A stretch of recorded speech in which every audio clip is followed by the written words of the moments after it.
Creating conversation that you can share forward. That's what arrow.net is all about. ARROE.net. We are unplugged and totally uncut with Ginger Zee. Hello. You got 20 minutes. You have till 1 o'clock. Excellent. Good morning and good afternoon. How are you doing, Ginger? I am well, thank you. I got to tell you, I'm loving this book because it speaks a language that a lot of people have been kind of shoving to the side because they don't want to be one of those people. But yet, when you bring it forward and you put it, at street level, you go, you know what? I think I need to get over being, that person that has been hiding for so many years. You got to be proud of being one of those people. Yeah. Why is that we tend and we look at ourselves in the mirror so many times and just go and just walk away? It's like, no, there should be a relationship there. Yes. And that I'm glad you brought up the mirror, because that has been something that has been a visual and physical, tangible change in how I'm able to see myself and my identity. The fusion of my identity, which everybody has to work on, we all do, has come to such a healthier place. I'll never be perfect in it because that's not possible, but the progress is possible when you put in really hard work. And a lot of mental health issues, I think it's a lot like physical health. If you look at it, a lot of people are not good with not just putting in the hard work, but even if they do, even if they commit for that 1 year and they're like, I'm getting a personal trainer, I'm going to eat right, and they get in sick shape and they're like, good to go. And a lot of people let go and they let the habits come back. Mental health habits and those things, that has to be instilled and changed, and it sucks and it's not easy. Well, I've always said that creativity is the addiction, and you've got to understand what that relationship is with the addiction. And because it's going to keep you awake at night, it's going to drive you crazy in the daytime. You can't shake creativity. No. Oh my gosh. And that, or the need to produce. Yes. That production associated with success thing that is inherent in most humans. But I think specifically anybody that's, say in radio or in television, or it is wild, or anything creative. You're right, because you want those ideas out there and you don't know how to do it necessarily. And one of my favorite moments of the last year, I have a producer who I travel with quite a bit, and here I am on this path of really finding peace. I wouldn't say happiness, just peace with having all the emotions. And there are still mornings where I wake up the old me, and I am driven a lot by what I succeed in or what I produce for the day. And we were in the car, and about 3 hours had passed of this. We're chasing a storm, and he just stopped me. He said, before you fire off another email or I hear another phone call, he's like, what are you doing? And I said, who else do I have to prove myself to today? And I had gotten in this weird mode of being very focused on the end result was going to feed me somehow. And it was a great pause, and we joke about it. And it's like the line he loves repeating to people. But it has helped me to check myself quite a bit as I've even gone through the rest of the process, which will be until the end of time. Being that writer, the name of the book, first of all, is A Little Closer to Home. But I've been a daily writer for 29 years, and that means you have to be transparent and truth-filled when you put the words on the page. But then when you're there, you realize, wait a second, other people are going through the same storm. Yeah. We can use this as a tool. Oh, no question. Just like when I'm in a storm, like a hurricane, a flood, a fire, a tornado, the reason people process those is because they're visible and they do it together. Right. They have to rebuild together. They have to go through the trauma because you can't hide it. You can't take your house back. It's gone. And so that has been such a great parallel and something for me to model how I treat this now is don't pretend and try to put a sheet over where your house used to be. No, it's not there. Tell people you need help. Reach out to the other person who lost their house. Connect on that and say, well, what did you do to help rebuild you?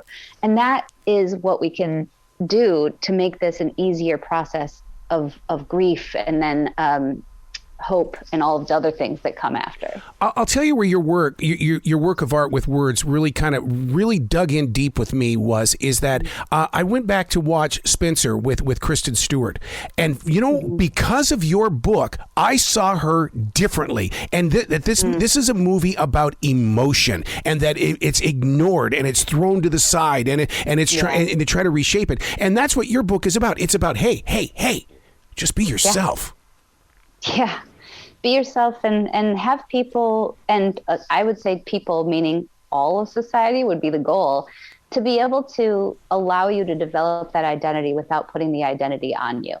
And that's something that we can all work on is and poor, looking at her in the place that she was, I don't know that was even possible. I don't know, especially in that time period. But as we go forward, if we can all not just say to ourselves, I wonder what that person went through today. I wonder what they went through for their life. I wonder how much deeper their story is. We probably connect in a lot of places. We probably don't. And we don't have to get to know everybody. Like in the grocery line, we don't need to know their deepest, darkest secrets. That's not it. If you want that, you go meet my mom. She'll get it out of you. But to give ourselves at least the understanding that there's a deepness and a complexity in every single person that we may not see, hear, or feel. That's what we need to do. Do you ever have one of those days where everything and everybody wants something from you? You're being pulled from all directions, and all of a sudden, in the split second of time, you look at Ben in the eyes, and it's like, I'm home. Yes. Yeah. Well, often. And the pandemic was, in a wild way, good in that way, because I'd been on this process of, just like everybody, I'm learning how to set boundaries. No, but like really learning how to set boundaries. And the pandemic, I was leading up to that spring. I had a very busy spring. I had kind of gotten almost out of hand with what my calendar was doing again. And when you look at your calendar, you're like, who signed me up for that? Oh, me? Great. And then the world came to a stop, and it was a hard stop. And here I was for a couple of weeks. We had COVID right at the beginning. I was kicking rocks. Like, what am I going to do for my basement? I can't create. I can't produce. I can't travel. And then I turned inward, and that's when I wrote this book. And it was like, of course I have things that I have to say and do, and that I can help right here from my couch in my basement in a pandemic. You have a lot of reality as well as humor mixed in with this. I mean, you take The Drain, for instance. I mean, you're being introduced to wine tasting, Red Bull, and then there's Jake. Oh, that story it's like one of my favorites. That was an easy tell, because that was certainly a story I've told other people before. That was like, let me just get you into who I am. I'm a wreck, right? Like and I'm lucky to be here for more than just the mental health reasons. But I think that starts I liked telling how I had this vision of who I wanted to be and who I thought I could be, even when I was back in my bartending days or managing at the university, at the club. It was like, and then having that team. I did have a team member, thankfully, in Jake, my boyfriend at the time. And looking back so fondly and with serious gratitude for him and for my other people that were around me at that time in my life where I was beyond lost. I'm glad that you were open and honest with the mask, because I've written about the mask for years, because it was like, I need to escape the mask. The candy coated plastic bathroom mirror smile. And, or people will say that laugh you just shared, that's a radio laugh. You got to stop doing that. And you've been there? Oh, my husband calls it the local resident smile. It's like in a newspaper where you're like, the local resident this, and they think they need to smile for the newspaper photo. It was so important for me to dive into the history of the smile and why we are on this pursuit of perfection and I think happiness. And I think a smile, I thought, was happiness. But looking back in the history, prior to like 1950, if you were smiling in a photo or a painting, you were drunk, crazy, or it had a negative connotation. And then all from the marketing of kind of the madmen of the 60s, Kodak changed what we associated a photo with and why a smile became the thing, and because technology allowed you to take a picture fast. But we had to capture joy, and that's all you could share. And it's not to blame it on one thing, but even before social media, if you would have looked at me when I was 14, 15, I was living life like I had an Instagram feed. I wanted people to see the perfection no matter what. It wasn't because of Instagram. That has amplified it, yes, for young people. It's changed it. But we've all been doing it because we had this pursuit of that we all have to be happy. Why are we pursuing something that's transient? Why is our smile the only thing we can see? I want to see people pissed. I want to see them. I want to see it all. And so, and I want the laugh to come and my husband, again, because he started in radio like I did and then went to television, he always says it's not the canned laughter. What does he call it? If I'm not meaning to laugh, I can't remember the term, but it's like, I'm just doing a compliment or a favor, like a favor laugh. He hates that. A golf club. And And I never do it for him. And he's like, sometimes I want you to do one, because for him, I won't do it. For other people, he's like, oh, I heard that laugh in you. Uh-oh. Morgan Fairchild has had one of the greatest smiles of all time, but she'll tell you that it's not really a smile, but it's a frown. And so that opened up my eyes and heart in the way of going, wait a second. There's something in being unhappy to find happy. Yeah. Yes. And that's really this pursuit of peace with it. Is like this morning, I had one of those mornings and I had multiple things go wrong, really frustrated. And there was points in there where I had a bit of a mad smile in the way that I was like, heck yes, I'm feeling like crap, you know?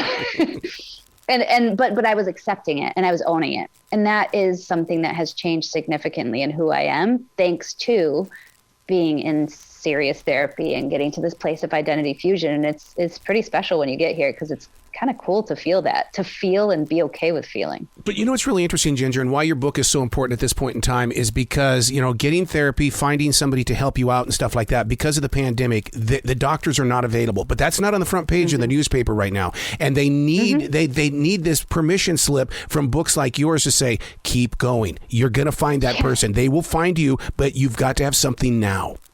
And we have to help them. Yes. That is so, because in my darkest, not even darkest, in my only kind of gray times in life, I was not going to go figure out which insurance or what, therapist my insurance would cover. I wasn't even capable of taking care of myself. You think I can go play the Tinder of finding a therapist and knowing what to look for? We need helpers. We need people who are mentally well in that space to say, I'm not just going to say and listen to you. I'm going to go get you help, and I'm going to help you get help. And then we need to find financial support for people, because that's the other big void.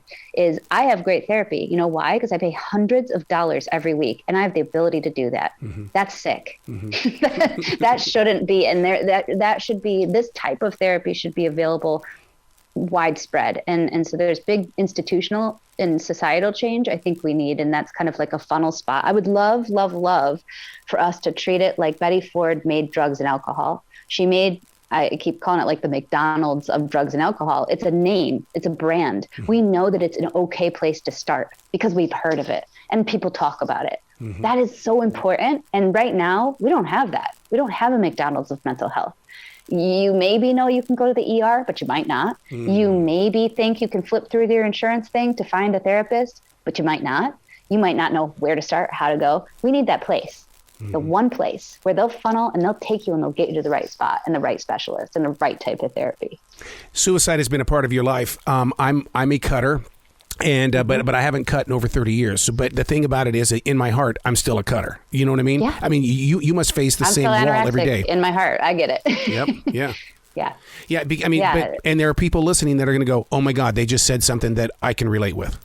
Well, and that's the thing is, I'm a recovered anorexic, but it is, and I don't know how young you were, but you talk about imprints in your psychology. For me, when I go through transition, my triggers are easy to go to controlling food. The first thing my mind goes to when something seems like it's going to be transitional or difficult is like, well, what can I do to control food? Now, I'm in a place of, thankfully, after all this great therapy, to say, hold on. I know you're thinking that. That's a very nice thought, Ginger, because that's what you've always thought. But you're going to go ahead and let that go. And you're going to move on to the next thing. And so it's always a part of you. You're right. It's in your heart. It's in your body. It's in your head. It's not gone. But you really can get to a healthy place of being able to manage that.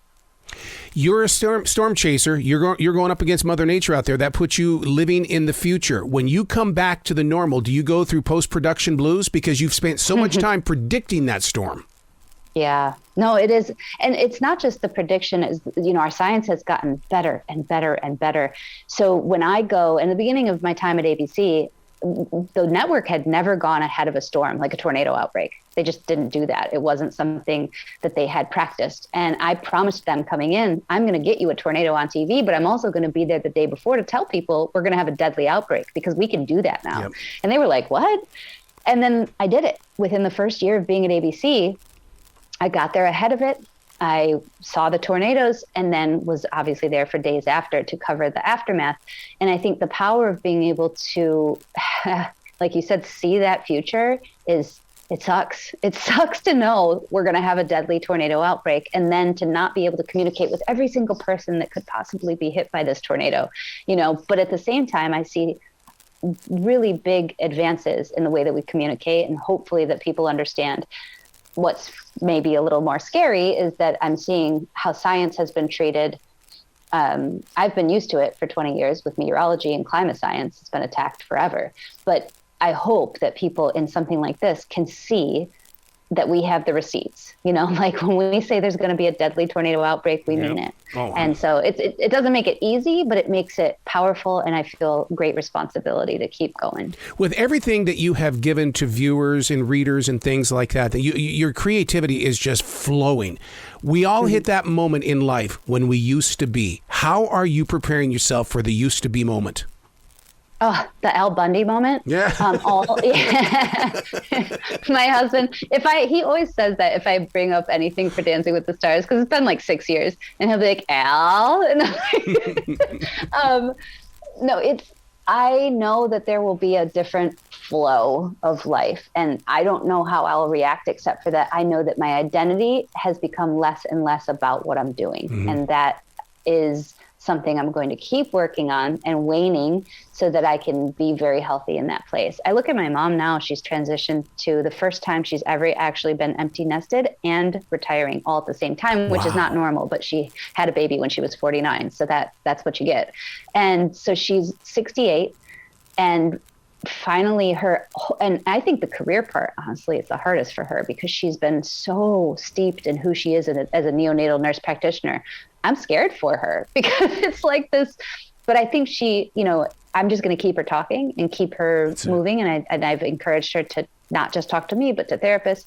And we have to look out for each other on that because transition is not just where I control food, right? It's not just where you might think about cutting. It's not. Transition is hard for everybody. We're humans. We love safe, cuddly, same space.